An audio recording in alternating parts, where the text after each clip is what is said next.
Roasted sesame oil. Anyways, Yokut here, come back at you with another exciting video. So this is step 2 in the process of making salmon poke today, right? What I did was in the previous video, I showed you all that you should take your salmon, whether it's wild caught or farm raised, whatever it is. Wild caught's usually better, but stick it in the freezer.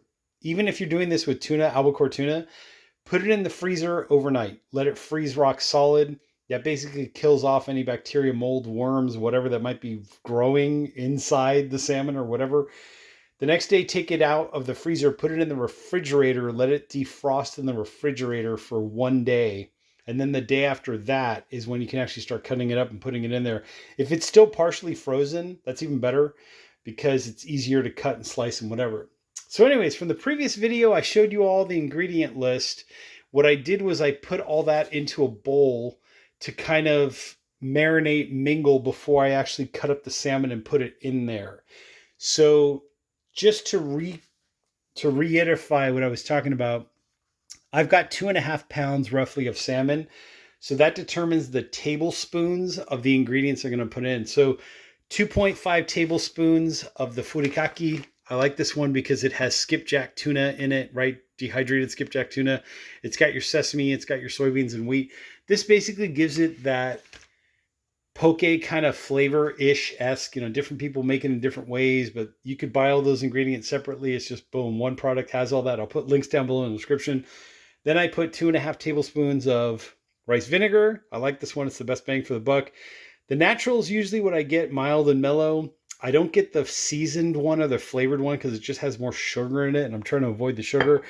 Trader Joe's for the soy sauce, for the win, reduced sodium. This to me was the best bang for the buck, better than, I hate to use their name, but Kikkoman. I think it's just less sodium than Kikkoman is. If you want to just quickly see right there. So there you go, 530 versus I think the Kikkoman was like 1,000 something. Oh my God.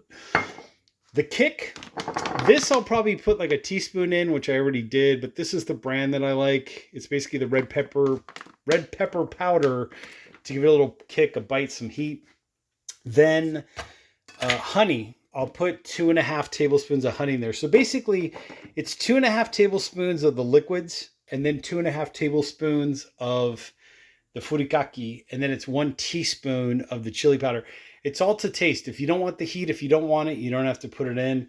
And then what I did was I put in about, I think there was about 5 cloves of garlic in here and a piece of ginger. There was a piece of ginger in here about this size, like about the size of like a thumb. So 1 piece of ginger, sliced it up really thin, then chopped it up from there. And then the garlic, I had like 5 cloves of garlic or so. I try to use the garlic that has the roots still visible on it because it means that it's either domestic, right, grown locally in the United States, or that it came within a certain distance of the United States. Usually when you find garlic in the market and this is polished, right, this looks absolutely clean or white or whatever, usually means it came from far, far away and you don't know how they grew it because they're trying to literally save on shipping costs to try to bring it into the US. Anyways, last little bit that goes into this sauce is the roasted sesame oil. This is the brand that I like, 100% pure. When you look on the back label, it's literally just sesame seed oil. That's all that's in there. I keep this in a cupboard at room temperature. No need to put this in the fridge as long as you use it within like a certain amount of time, 6 months, maybe you could probably squeeze a year out of it. Some cases there is an actual expiration date. See that? July 24th. I should have used it already, but I'm still using it now. It goes rancid. It's basically what happens if you keep it for longer. But I know that I'm going to go through the rest of this bottle in the next month or two. So that's why. Found it in the corner. Figured might as well use it. But you at home, don't try this at home. Try to use it within the expiration date.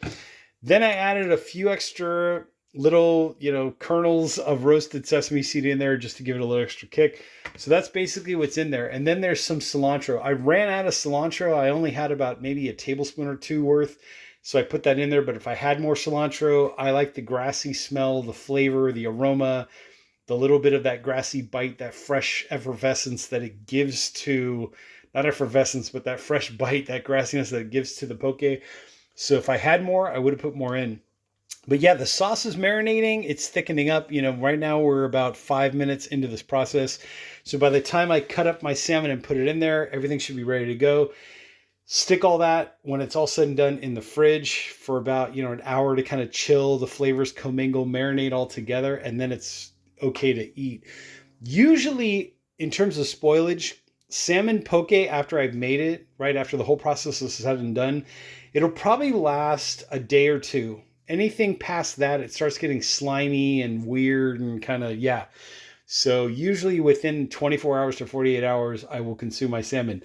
Not like the roasted sesame oil, which has taken me about, I'm 3 months past due over here and then some. But yeah, with that being said, links are down below in the description, also in the comment section. That's how I roll, and I'll catch you all in the next exciting video.